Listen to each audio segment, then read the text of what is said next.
Physically, spiritually, emotionally, and good to be within your midst, because when we come together, we encourage one another, lift one another, energize one another.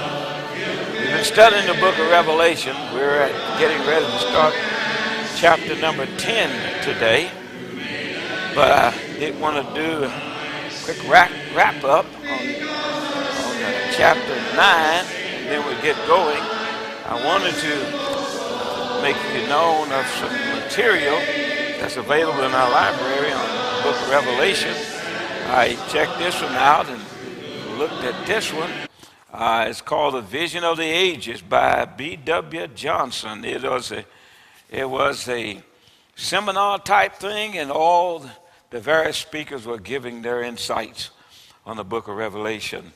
And sometimes you walk away and said, well, Revelation was a revelation to me.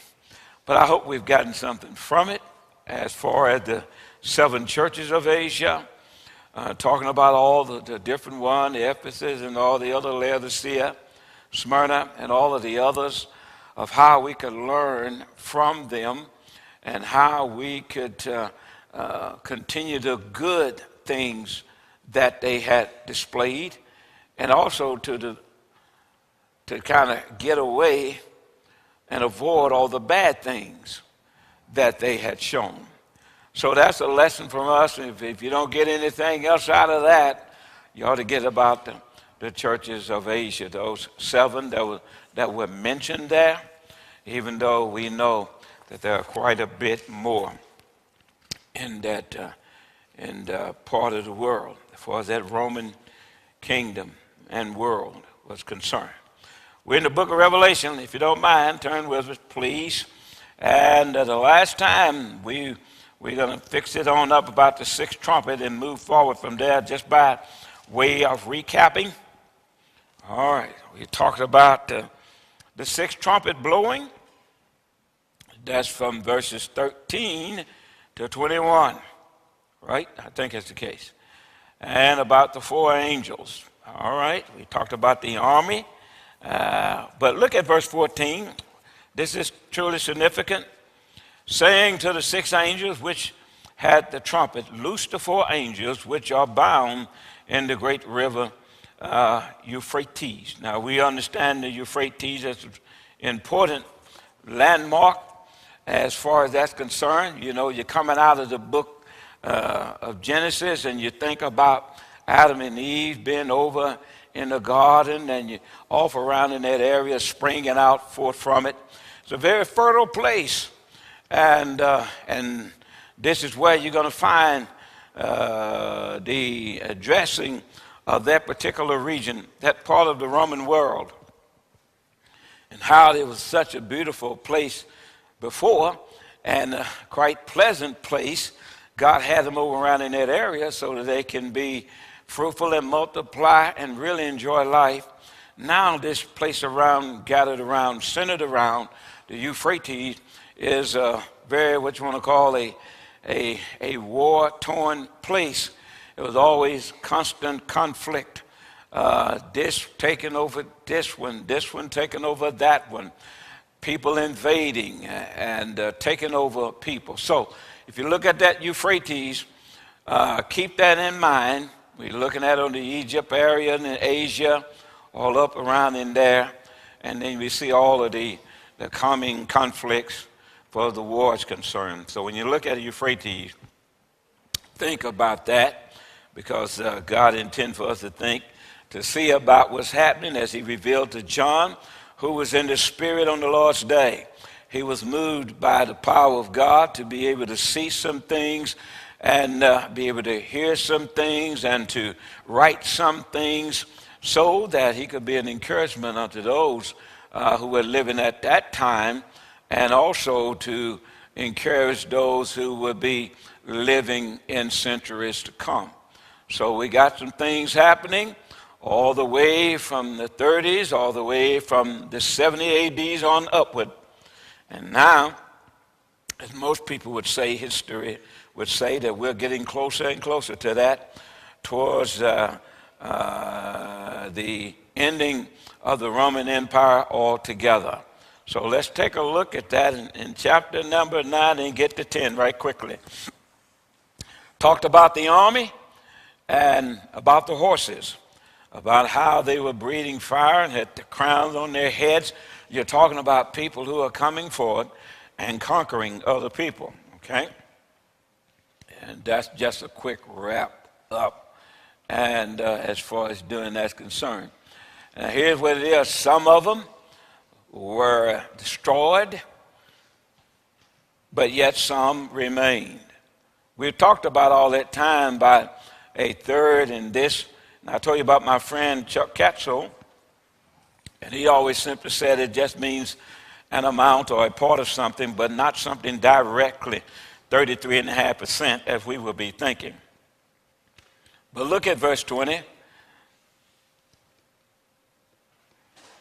And the rest of the men which were not killed by these plagues were yet repented not of the works of their hand, that they should not worship devils and idols of gold and silver and brass and stone and of wood, which neither can see nor hear nor walk.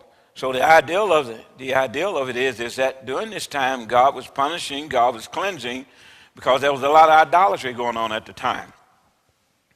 Many of the Christians had difficulties taking care of their family financially, economically. They were ruined because they would not worship in some of these temple places, neither would they go and buy some of the little replica gods that they had created and had for sale.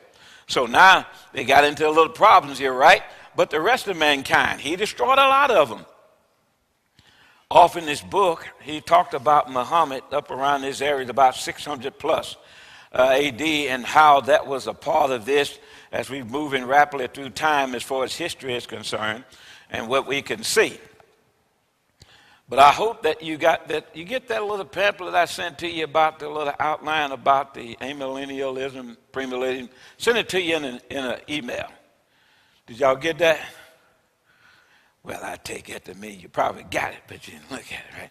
But anyway, that's what I got that off in there. You all should have had it, and I should have had some more copies of that out there as you come in. But I sent it to you, talking about how we need to look at the revelation and in accordance with history. But here, all of these false gods, he wiped a lot of people out. A lot of them were not members of the church, but a lot of them were, because some of them, due to the pressure of society and they're wanting to blend in and at least function, they began to worship some of them as well. We see a little inkling of that as we see in 1 Corinthians as he talks about the people eating meats sold in the shambles. So some of that was part of that, and then they were continuing on. But even after seeing all of the destruction, even after seeing all of the conquering, some people still continue to do what they wanted to do. And so now we lead up to chapter number 10. They wouldn't repent, so God's going to have to come back again and work with that and cleanse some more. I was looking at that. He called it right round the fall of the Western Empire. Then we talk about the Eastern Empire. They had all these 4 different sectors. So let's go to chapter 10. He said, I saw still another mighty angel coming down from heaven, clothed with a cloud and a rainbow. The rainbow, and we associate that with what?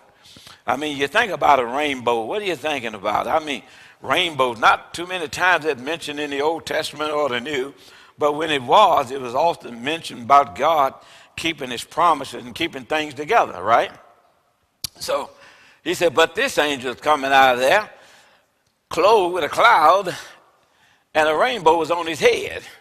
It's an odd looking place. His face was like the sun, and his feet like pillars of fire. We went through some of that symbolism earlier on as we talk about people had the feet of brass and things of that nature.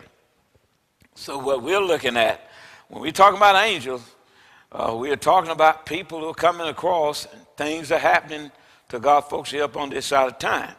So now he moves forward after some of the other section of the Roman Empire has fallen. Now he continues to come back with the second war. We'll be moving towards that and the third one, right? They worshiped the false god. They wouldn't stop. And they just kept going. He said, now I saw still another mighty angel coming down, clothed with a cloud. His rainbow was on his head and his feet like pillars of fire. Let's move forward. Verse number 2. He had a little book open in his hand, a little bitty book, about like a little booklet, not so much of a book. But he had a book in his hand, but there was something written in the book. And he simply said, I want you to read the book, right? A little book in his hand. It's not a large one, not a big volume book, a small one. And he set his right foot on the sea. Who did? Did an angel have one? He set his right hand on his right foot on the sea and his left foot on the land. What's significant about the right foot? We usually think about what? We talking about Dexios, and that's his right hand. We usually think about what? When you think about right hand. When he sat on the right hand of the throne of God, what are we talking about? We're talking about power. So now he said he got one of them in the right hand, his right feet, in the sea, and his left foot on the land. So now if we're looking at both of that, that means something's about to happen. Where we sing a song, talking about over land and sea, right? We sing a song mentioning that. We're talking about God. We are. Here we're talking about, he cried with a loud voice. It's like when a lion roars. What's a loud voice with a lion roaring? I got something I did want to read to you. Make sure you read that, what I sent to you, so it kind of prep and prime us for this. All right, loud voice, and that's what it's all about. And it's roaring, right? All right. It's roaring as a what? As a lion.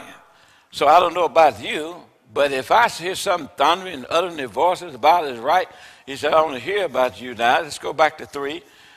We go back to 3. Is as a lion roaring.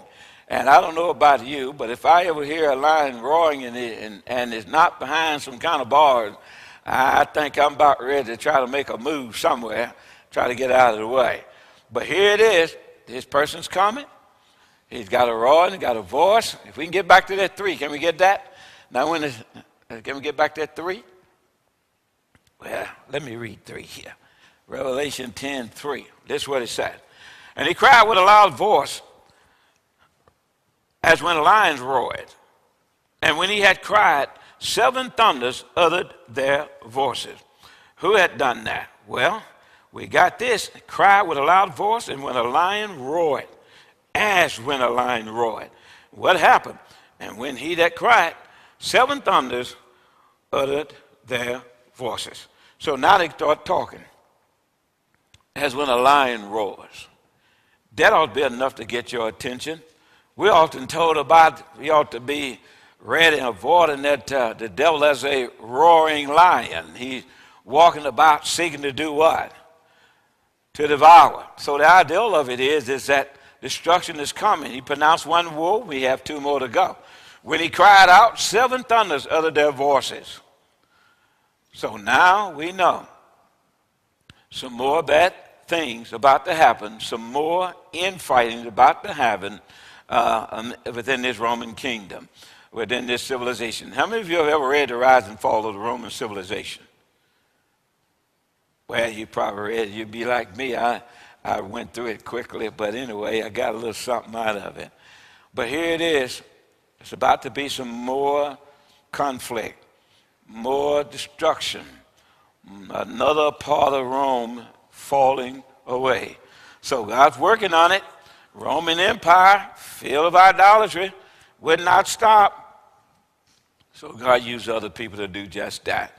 Let's go to the next one, verse number 4, if you don't mind. I'm looking at my notes I had, and I want to read that.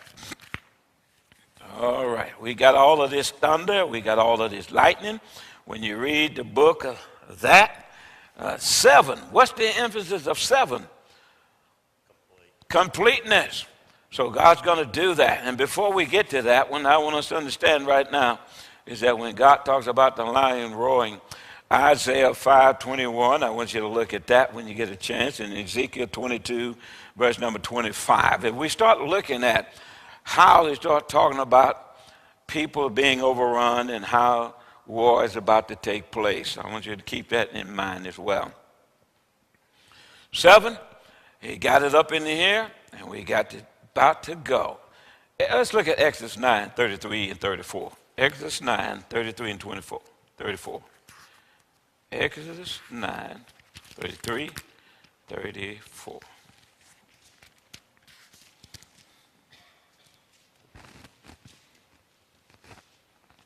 And Moses went out of the city from Pharaoh and spread abroad his hands upon the Lord, and the thunders and the hail ceased, and the rains was not poured upon the earth.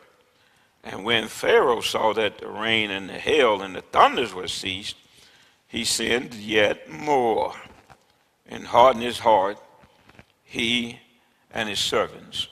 So the idea when we start looking at this and going on with it is that these people, rather than repenting, seeing how God has caused this collapse of this society, they kept doing it. They continued.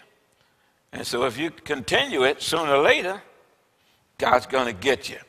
And when the 7th thunder heard their voice, I was about to write, but I heard a voice from heaven saying to me, seal up the things which the 7 thunders uttered. Don't write them down. It's like putting them in a bag. Seal them up. Put it down where no one can get to it. What did they do when they, kind of like when Jesus was buried, they rolled a stone and then they did what? They sealed it. Is that correct? Nobody to get to it. So when you start looking at it, John,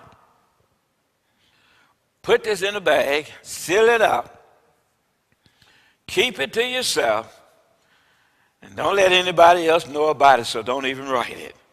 But I heard a voice saying to me, seal up the things which the 7 thunders uttered. So he heard what they said, but he was to seal them up and not write them down. So that's why we don't have it in this book. He told them not to write it down. But you know what's about to happen, don't you, John? Yes. Seal it up. Sometimes we may say that, now I'm going to tell you something, but I want you to do what? Keep it a secret. Keep it to yourself. You know what's going on. You know what's about to happen, what's going to take place. But at the same time, you tell them, seal it, put it in a bag. Don't tell anybody. Just go on with it. Don't think about anything else. Keep it a secret and don't do anything else with it. Let's look at Job chapter 14, 17. Job 14, verses 17. We'll look at that. So he uses that. So that's not something that the Jewish person would not be unfamiliar with. They know about that. So when they start talking about sealing it, they understand that. They often said it a lot. I want you to just keep this between me and you, God, and nobody else knows but me. And we might say that even to ourselves. Job, what did I say? I'm going to mess my mind up. 14, okay. Thank you, bro. 14, verse 17. Listen to what he said. My transgression is sealed. Same Hebrew word, right? My transgression is sealed up in a bag, and thou sewest up mine iniquity. Who knows about it? God sealed it up, put it in a bag. He knows what no one else does. So he heard a voice, seal up the things which the seven thunders uttered. Do not write them down. Wouldn't you be wanting to know what that was? But I suppose after a while we might just know. But he said, seal them up. Don't even write it down. But the other things he was permitted to write down. Let's go to the next one, to write them. So he got something he saw and heard, but man, don't write it. Just seal it up, keep it locked in. Don't tell nobody. And the angel whom I saw standing on the sea raised up his hand to heaven and swore by him whoever, forever and ever, who created the heaven and the things that are in it. Now, when I was studying with a particular group, got to this particular passage here, and he talked about it, even had, how many of y'all ever heard of the Watchtower magazine? You've heard of Watchtower?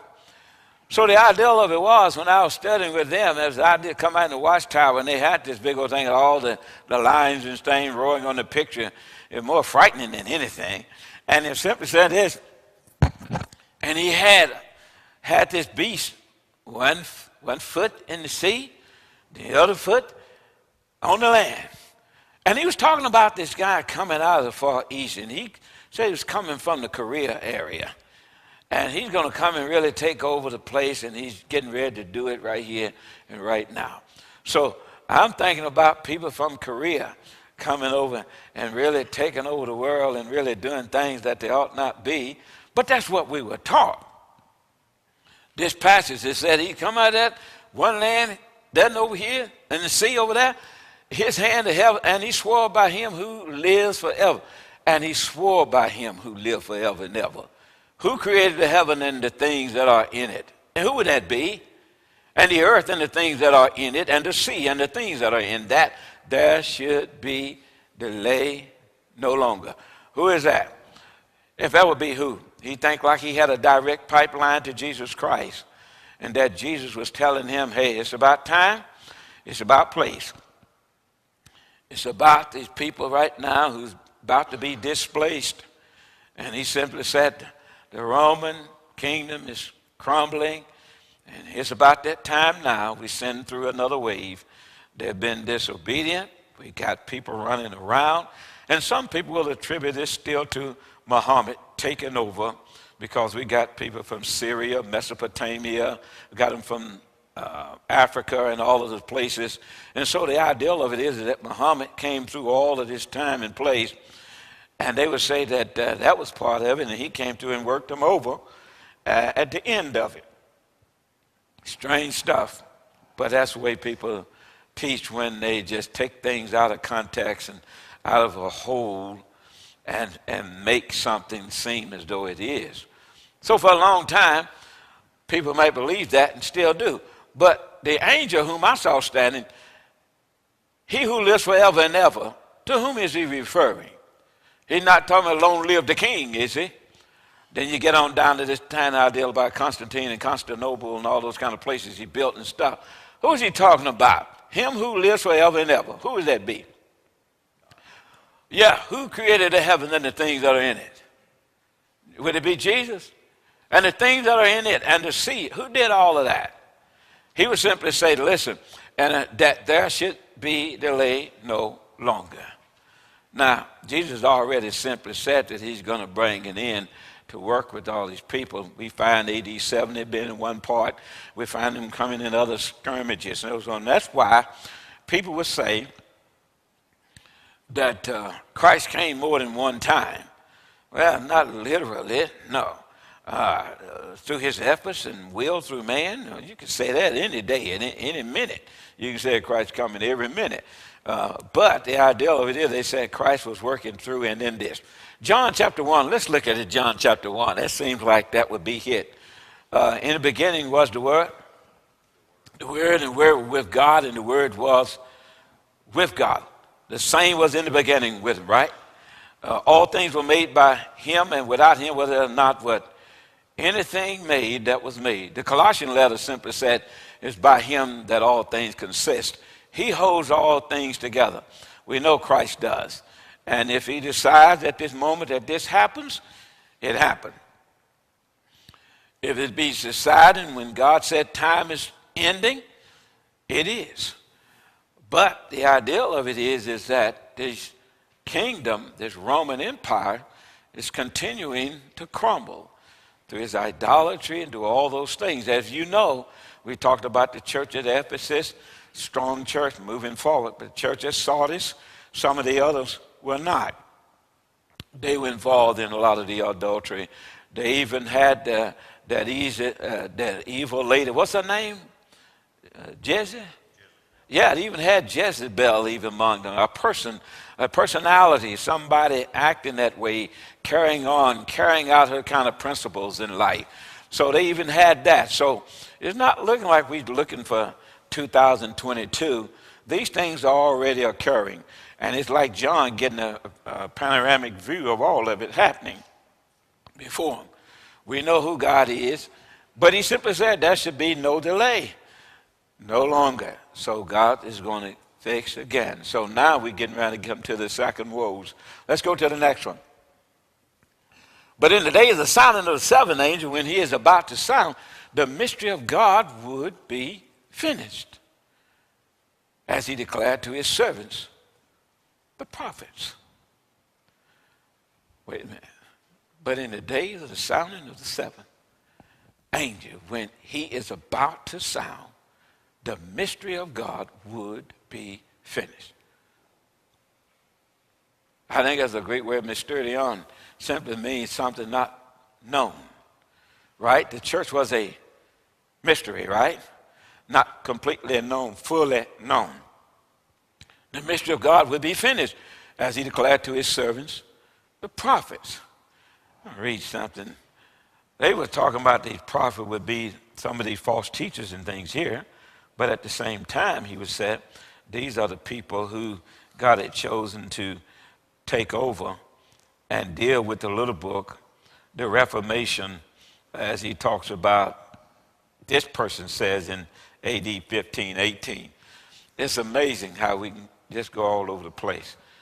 But it's about to be finished, as he declared. What's about to be finished? The mystery. Let's go to the next one. Perhaps he'll give us a little more insight. All right. Then the voice which I heard from heaven spoke to me again and said, go, take the little book which is open in the hand of the angel, stands on the sea and on the earth. Let's go to the next one. And he's moving on it pretty good. So I went to the angel and said to him, give me the little book. And he said to me, take and eat it. And it will make your stomach bitter. But it will be as sweet as honey in your mouth. Boy, isn't that kind of strange? Anybody ever eaten a book? I mean, honey, sweeter than honey in your mouth. The psalmist always talk about God's word being like that. Eating it. Taking the scroll. Eating it. And he simply said, why don't you eat it? It'll be sweet at first, but it's going to make you sick. How many of y'all ever had a little baby get sick on you? We call it what? They're having a stomach problem, gastro problem. What do we call it? Colic. Matter of fact, that's the Greek word here for bitter, it being a colic. The ideal of it is that it's really going to make them sick. They're doing what they want to do. It seems good, it tastes good, it is good, but it's going to make you sick. So somebody's going to keep eating, somebody's going to keep doing it, but they're going to get sicker and more sick. You can tell I didn't do well in English. They're going to get sicker, right? Or more sick, however you want to call it. But when I had eaten it, right, I took the book out of the angel's hand, John did, and I ate it, and it was sweet as honey in my mouth. But when I had eaten it, my stomach became bitter. Wonder why? How can something be so sweet at first, now become something so bitter? Something that was tasty, something tantalizing, something that was good, now is something that's harmful, making him sick. He's got problems now. Haven't we ever done that before? I mean, not everything that looks good is good, would you say? Would you say that? And not everything that tastes good is good. Would you say that? I don't know about you, but I would. John, he took the book. He ate the word. Let's look at Psalm 119, 103. We'll look at that. God's word is that. He ate it up. It wasn't simply said that he just ate some of it. Then simply said he ate a lot of it. He ate it up. He ate all of it. And when we eat all of it, then what's going to happen? Somebody said, oh, I ate too much, I got sick. Well, it wasn't so much that he ate all of it, but actually what it was really written in the book that makes you sick. Do you ever get sick in the stomach? Have you ever, somebody hear of something, or somebody tell you something, you know all about this something, and you just simply said, listen, that just made me sick in my stomach. You ever done that? So John eats the word. He knows what's going to happen. He knows that the coming destruction is right because what God's word is right, it's sweet, right, as a honeycomb. In Psalm, I think it's what I said, 119. Let's look at that. But now it's not so good. It was bad. And we do that all the time. Some of you got children, did that. They went and ate something, and they ate too much of it, and next thing you know, they come and say, my tummy hurt. Well, I said, but I told you not to eat all of that. It's kind of strange when you told them that at first, but not now. 103, I think is what this is. I have not departed from thy judgment, for thou hast taught me. How sweet are thy words unto my taste, yet sweeter than honey to my mouth. Through thy precepts I get understanding, therefore I hate every false way. The ideal of it is what makes them sick. We've already been talking about the people who hadn't done the right thing, still worshiping idols. The word is good that God's going to make things right, but it's also sad to know and see that impending doom that others are going to be facing. That's a sad kind of a thing. Some, he simply said, I ate it all. It felt and tasted well, but then I was sick. It got me really, really sick. Ezekiel 3 and verse number 3, let's look at that. Now the word sweet is good. Honeycomb. We think about the word glucose. I think that's the word, if I don't remember. The word glucose means sweet stuff, right? That wouldn't be something you would think would really get you off in a bad way, but it did.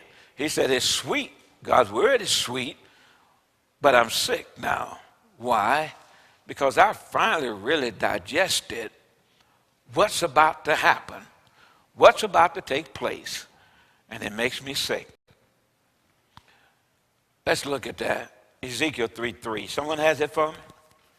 And he said to me, Son of man, feed your belly and fill your stomach with this scroll that I give you. So I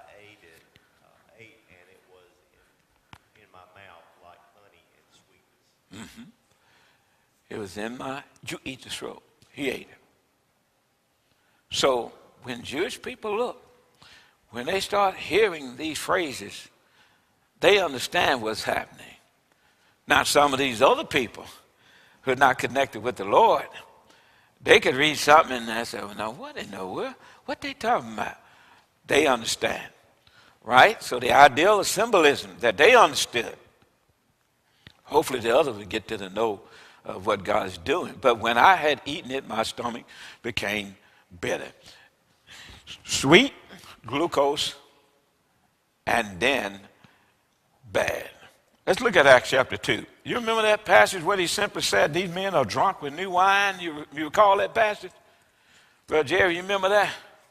Where it says, these men are drunk with new wine because they were hearing them speaking these other tongues. And when you start reading about who was there, we're coming back again, back to this Roman Empire. You had people all the way from Africa. You had them from Syria. You had them from Asia.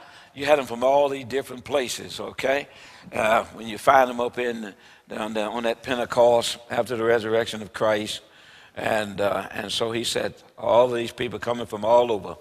The Jews still had some type of impact because they were still away, but there were many proselytes whom embraced that, the belief in God, that monotheistic God of heaven. They got that, but then they had some problem. Acts chapter 2, y'all know where is that at? Where it says that? 30 what now? 13. All right. Thank you, brother. I'm glad. But Peter standing up, right? Lift up his voice, said unto them, men of Judea, and all ye that dwell in Jerusalem, be this known unto you, and hearken to my word.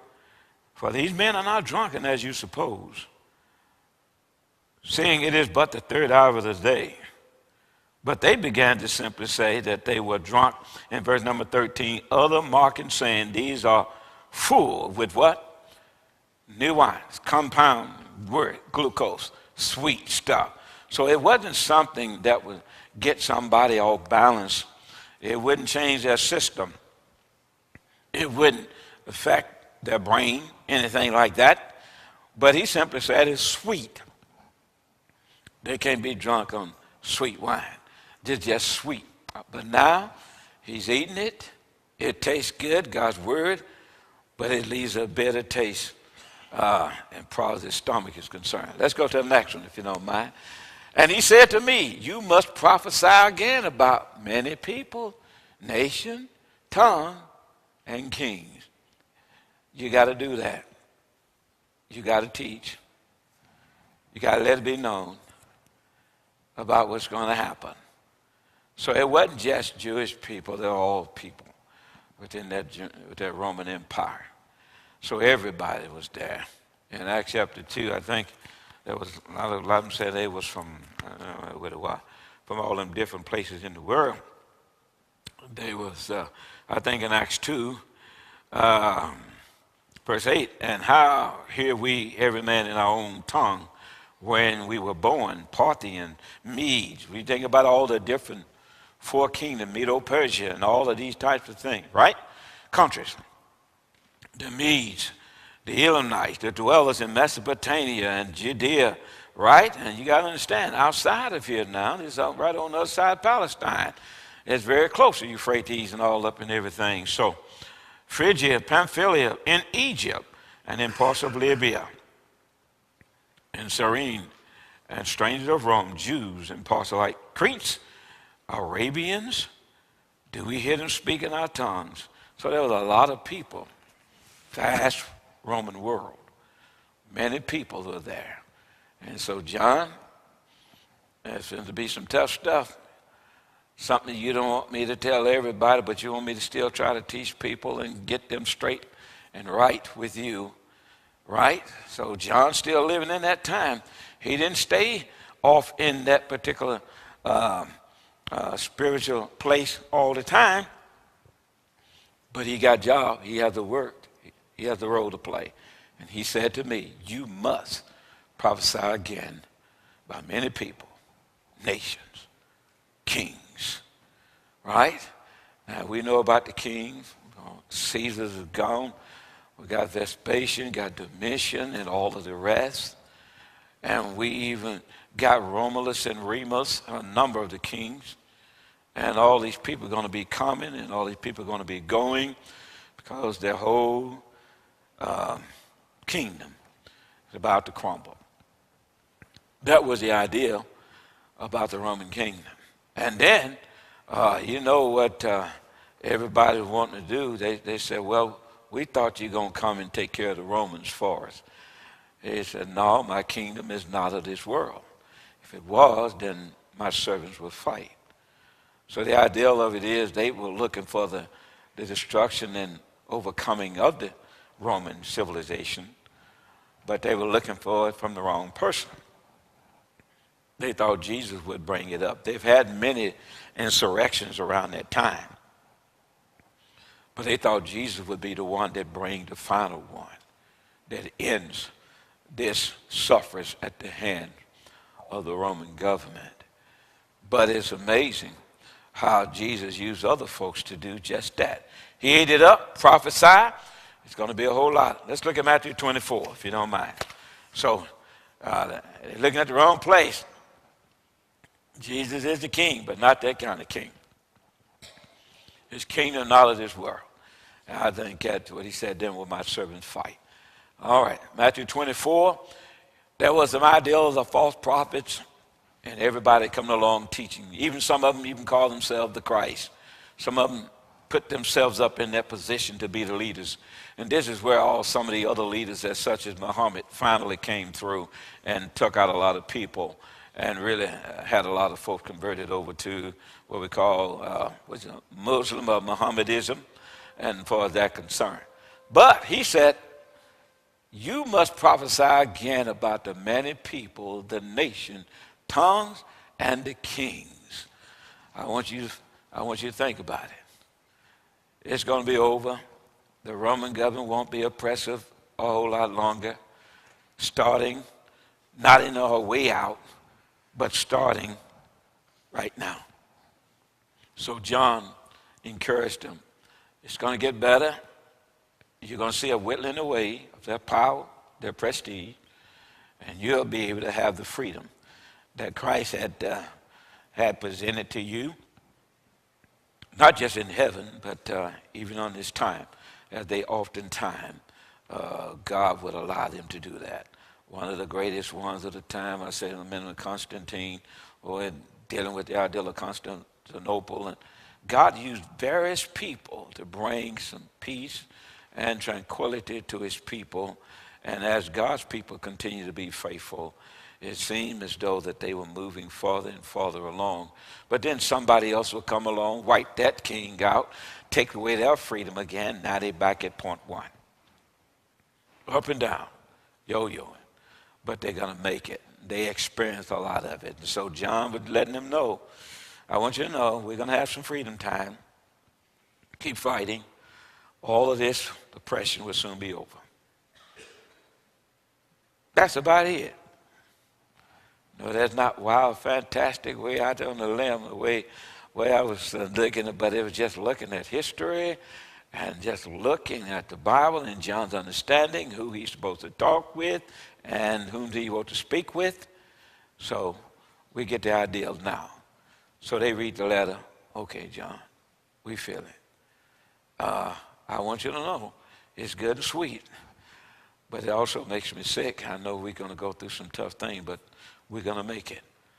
If we get through this, we're going to make it. And that's a good lesson to have sometimes from people. It's tough now, but it's going to get better. And it's difficult telling churches that. It's difficult telling people that it's going to get better. We just got to fight through this tough time. Well, as one man said, tough times don't last, but tough people do. And so that was the message that John got from God. Yes, it's going to be tough. A lot of murder, a lot of killing, a lot of pain, a lot of suffering. But you're going to make it through it. And that's the greatest thing about it. And last question before we go. You better speak now before the bell. No question.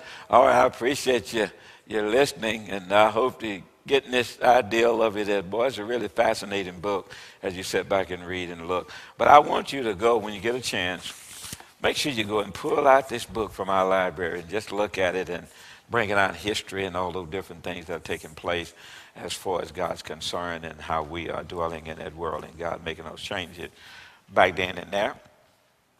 Here we are at another day. All right? I appreciate you so much.